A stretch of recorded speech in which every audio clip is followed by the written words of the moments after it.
성형수술에 있어서 가장 걱정하시는 부작용은 흉터일 겁니다. 오늘은 흉터에 대한 걱정도 덜어드릴 겸 봉합 과정을 자세하게 보여드리려고 챌린지처럼 준비해봤습니다.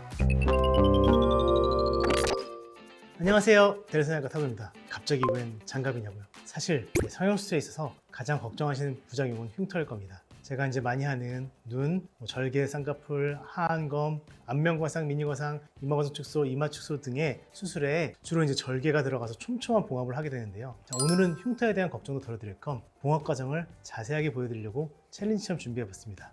테일러 탁! 자, 그래서 보시다시피 지금 우리 직원분이 돼지 껍데기를 준비해봤어요. 사실 이 돼지 껍데기는 한 20-30년 됐죠. 제가 의과대학 학생 때 이런 실습을 실제로 합니다. 그래서 실제 응급의학과나 외과 혹은 성형외과 교수님과 함께 본과 때 실습을 하게 되는 장면인데요. 정말 오랜만에 돼지 껍데기를 눈앞에 뒀네요. 자, 일단은 항상 절개를 할 때 디자인을 하니까요. 디자인을 한번 일자로 우선 해보겠습니다. 그래서 일자로 디자인을 이 정도로 해보았어요. 대략 한 7cm가량의 디자인을 해보았고요. 디자인을 한 거를 통으로 절개를 넣어보겠습니다.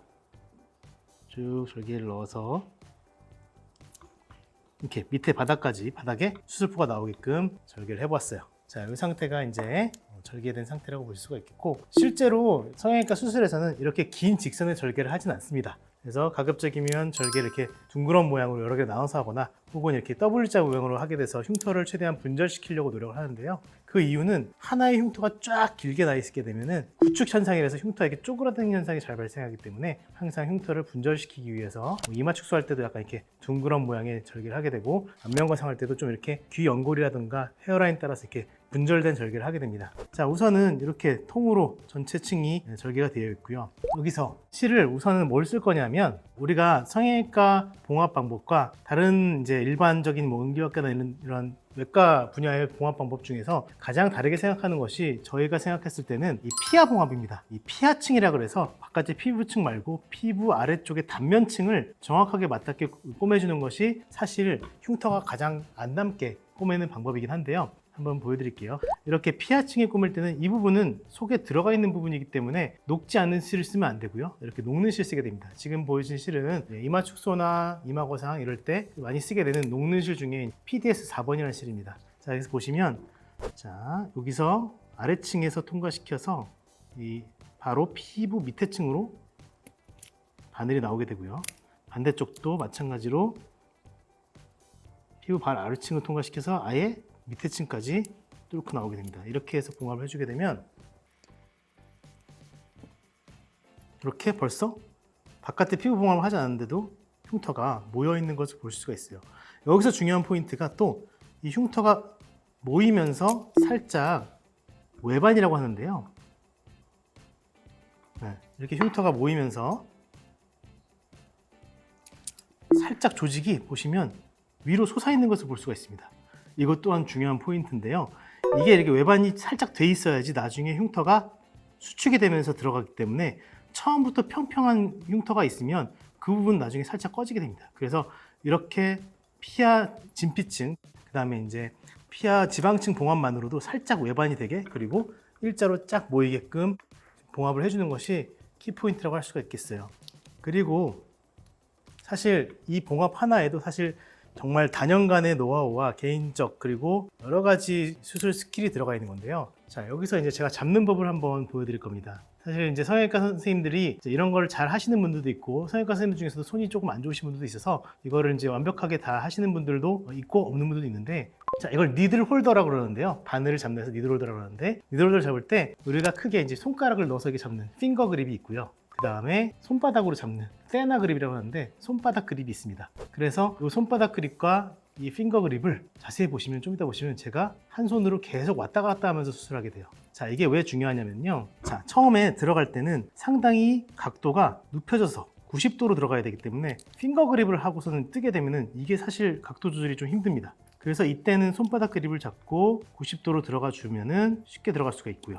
또 나와서 바늘을 잡을 때는 손바닥 그립으로 잡으면 잘 안 잡힙니다. 그래서 이때 핑거 그립 바꿔줘서 잡아서 올리는 게 빠르게 진행을 할 수가 있겠고요. 반대쪽으로 넣을 때는 또 어느새 제가 핑거 그립에서 손바닥 그립, 세나 그립으로 바뀌어 있죠. 바뀐 채로 들어가야지 90도로 눕힌 채로 들어갈 수가 있습니다. 사실 이 과정이 지금은 되게 간단하고 쉬워 보이지만 처음에 배우거나 처음에 이제 실습하거나 할 때는 굉장히 잘 적응이 안 되는 부분이고, 이런 성형외과 선생님들이 아닌 분들이 봤을 때는 뭐 저게 그렇게 어렵냐 했지만 실제로 해보시면 그렇게 쉬운 일은 아닙니다. 그래서 이런 식으로 피하 지방층, 피하 진피층 봉합을 진행을 하고요. 보통 이 간격은 대략 6mm에서 1cm 간격으로 진행을 하게 됩니다. 그래서 일반적으로는 굳이 바깥쪽 외피 봉합을 하지 않고도 벌써 흉터가 잘 모여있는, 절개가 잘 아물어져 있는 모습을 보이게끔 수술을 하게 되는 것이죠. 보시면 벌써 손바닥 그립으로 바뀌어 있고, 어느새 나옴과 동시에 핑거 그립 바뀌었다가 다시 들어갈 때는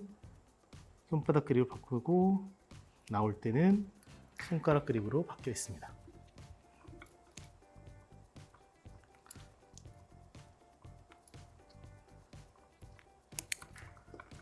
가위질 할 때도 이것도 요령이 있어서 들어간 다음에 살짝 꺾어서 잘라줘야지 풀리지 않고 적절한 길이가 나게 되고요. 마찬가지 손바닥 그립, 손가락 그립, 다시 손바닥 그립, 그 다음에 손가락 그립. 이렇게 한 손 내에서 자유롭게 일어나게 되는 게 숙련된 분들의 특징입니다. 자, 마지막 한 땀만 더 하고 그 다음에 피부 봉합으로 가겠습니다. 그래서 BDS 4번을 이용해서 대략 한 8mm 간격으로 해줬고요. 사실 우리 성형외과 선생님들 뭐 손이 빠른 선생님 뭐 이렇게 있는데, 그분들의 특징이 이렇게 왼손과 오른손 내에서의 작용이 무의식 중에 자유자재로 일어나는 분들이 보통 손이 빠르다고 합니다. 그래서 피하층 봉합이 끝났습니다. 그래서 보시면 벌써 바깥쪽에 피부 봉합하지 않는데도 약간의 외반이 있죠. 약간 이게 흉터가 살짝 위로 솟아있는 상태에서 일정하게 쫙 모여져 있는 것을 볼 수가 있습니다. 자, 이 상태에서 피부 봉합은요, 정말 양쪽을 살짝 모아주는 방식으로 진행을 하게 됩니다. 이거를 너무 꽉 조이게 되면 그것도 실밥 자국이 많이 남게 되는 거고요. 자, 이때도 보시면 들어갈 때, 피부 들어갈 때도 처음 들어갈 때 90도로 들어가야지 약간 외반이 생기기 때문에 어느새 손바닥 그립으로 바뀌어 있고요. 또 나올 때는, 실을 잡을 때는 손가락 그립으로 바꿔서 잡고, 이렇게 묶어줄 때도 당연히 손가락 그립으로 해야지 빠지지 않고 잘 묶이겠죠. 자, 이렇게 해서 한쪽 꼬다리 끝을 짧은 길이를 잘라주고, 저는 지금은 연속봉합법을 사용할 겁니다. 연속봉합법은 상대적으로 빠르게 진행할 수 있으면서 또 단순 봉합법과 큰 차이가 안 나는 정도로 부드럽게 봉합이 될 수 있기 때문에 연속봉합법 중에서도 인터라킹, 락킹 연속봉합법이라 하는 방법을 사용할 겁니다. 그래서 지금도 보시면 오른손 내에서 손가락 그립과 손바닥 그립이 계속 왔다 갔다 하면서 무의식 중에 진행을 되는 것을 볼 수가 있어요. 그래서 좀 빠르게 진행을 해보면,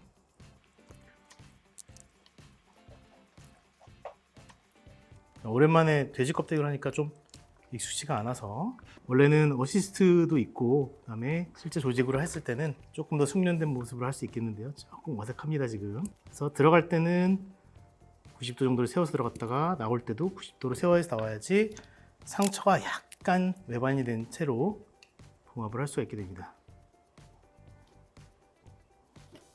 자, 여기서 손가락 그립, 들어갈 때는 다시 손바닥 그립으로 오가면서 자유자재로 변형을 시켜서 사용하는 것이고요. 사실 아마도 이전에 뭐 일반적인 유튜브 영상에 이런 그립들에 대해서 설명한 거는 없을 거라고 생각합니다. 사실 이거는 성형외과 선생님들 내에서도 이거를 깨닫고 사용하시는 분들이 그렇게 많지는 않습니다. 그래서 무의식 중에 쓰시는 분들도 있을 거고요. 아직까지 그냥 손가락 그립으로만 진행을 하시는 분들도 분명히 있습니다.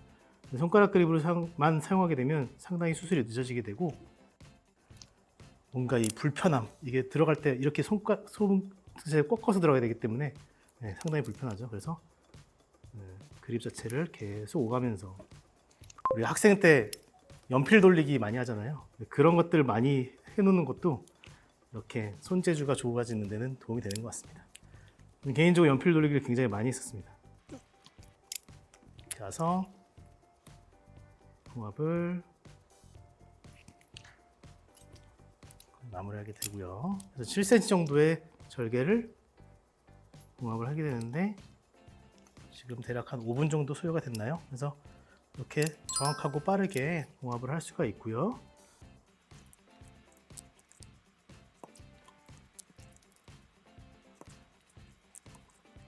자, 마지막 일단 하고 이제 타일을 하겠습니다. 이걸 이제 타일을 한다고 얘기를 하는데요.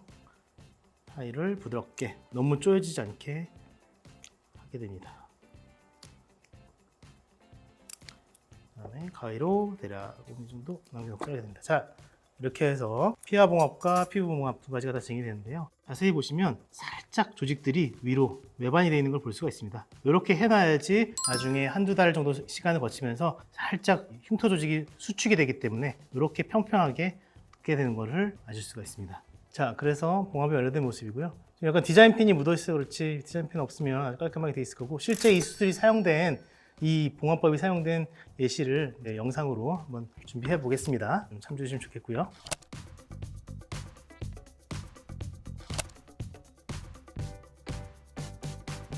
테일러 탁. 이마 축소 같은 거 하고 나서 샤워를 해도 되는지 물을 한번 흘려보겠습니다. 그래서 밑으로 물이 혹시 들어갔는지를 최대한 여기는 부드럽게 만나는 상태로 만들어주는 거고, 바깥에 피부를 봉합하는 시간이 그렇게 오래 걸리는 건 아닙니다. 손가락 그립과 이 손바닥 그립을 왔다 갔다 하면서 해주게 되면 한 번, 두 번, 세 번, 네 번, 피하층 포함해서 피부층까지 봉합하는데 10분에서 15분 정도 소요가 됩니다.